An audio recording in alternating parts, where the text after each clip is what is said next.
This controversy over the national anthem and the NFL is heating up. It really is heating up, George. And it's breaking news. President Trump weighing in just moments ago on that new NFL rule, cracking down on national anthem protests. Commissioner Roger Goodell announcing if a player is on the field, he must stand or face fines. ABC's Ryan Smith is here with the latest. Good morning, Ryan. Good morning, Michael. You know, the NFL addressing the controversy over the national anthem protests, and some players are not happy about it. If anyone is on the field and is disrespectful to the anthem or the flag, there would be a fine from the league against the team. Under the new rules, players may stay in the locker room during the Star-Spangled Banner, but if they are on the field, they must stand or the team could face fines. We want people to be respectful to the national anthem. We want people to stand.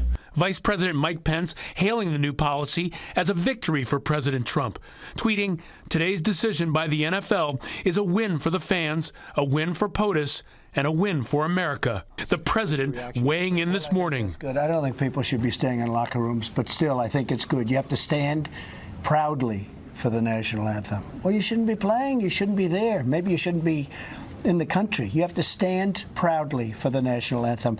And the NFL owners did the right thing if that's what they've done. But many prominent players begging to differ. Eagles defensive end Chris Long tweeting a statement, "This is not patriotism. Don't get it confused," adding, "Our league continues to fall short on this issue."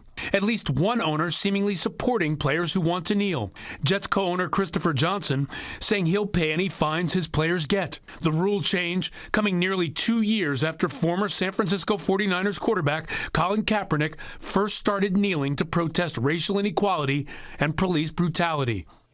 And Colin Kaepernick staying silent so far, but retweeting his lawyer's comment saying essentially about the changes, #NFL collusion.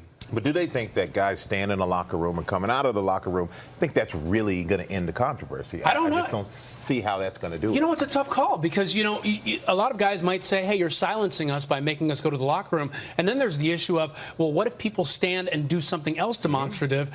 Does that call for a penalty? What will teams do? What will the league do? A lot of gray in this. Some owners are saying, we'll know it when we see it. But that's not really the way to go for rules. So we'll have to see how this plays out. But likely to be some strong reaction today. The president's comments are anyone who protests should leave the country. I think so. And I think many players are feeling like, you know, this is how we got here in the first place. I think there's a lot of people who are going to say this is why we need to continue to say something.